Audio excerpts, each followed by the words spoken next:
ചേട്ടാ ഈ സ്കൂട്ടർ അപ്പുറത്തെ വളവിൻ്റെ അവിടെ ഒന്ന് കൊണ്ടുതരാൻ എത്ര രൂപ ആവും? അതിനെ പെട്രോൾ തരുമോ? ചേട്ടാ വളവിൻ്റെ അപ്പുറം കൊണ്ടുതരാൻ എത്ര രൂപ എന്ന് പറ. ഒരു 10-20 മീറ്റർ അല്ലേ ഉള്ളൂ, എനിക്ക് കൊണ്ടുപോയാൽ പോരെ. ചേട്ടാ റേറ്റ് എത്രയാവും? അതൊരു 10-250 രൂപയാവും. 200 മീറ്ററിന് 250? 10-250 രൂപയാവും. എന്നാലും കുഴപ്പമില്ല, ഭാഗ്യം.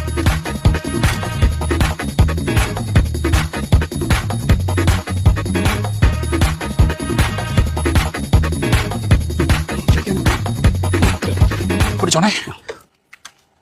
ഇവിടെ ഈ 200 മീറ്റർ വരാൻ വേണ്ടി 250 രൂപ വേണ്ടത്. അതിനെ മണ്ടാണ്. ഒരു കാര്യം കാണിച്ചേ, ആ നിൽക്കുന്നാരുന്നുണ്ടോ? പോലീസ് ചെക്കിങ്ങാ. ദേ ഈ വണ്ടിക്കാണെങ്കിൽ ബുക്കും പേപ്പറും ഇല്ല, ഇൻഷുറൻസ് ഇല്ല, പൊല്യൂഷൻ ഇല്ല, എനിക്കാണെങ്കിൽ ലൈസൻസ് ഇല്ല. കൂടാതെ ഞാനൊരു കോട്ടർ അടിച്ചിട്ടുണ്ട്. ഇത് മൊത്തം കൂടെ അവർ പിടിച്ചു കഴിഞ്ഞാൽ എത്ര രൂപ ആവും? അതൊരു 10,000 രൂപയാവും. 10,000 രൂപ. ഞാൻ ചേട്ടന് ഇപ്പം എത്ര രൂപ വന്നു?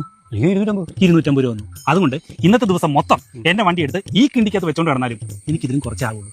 അപ്പോൾ ആരാ മണ്ടൻ? അത് ഞാനായിരിക്കുമോ? അപ്പം മണ്ടൻ പോകും.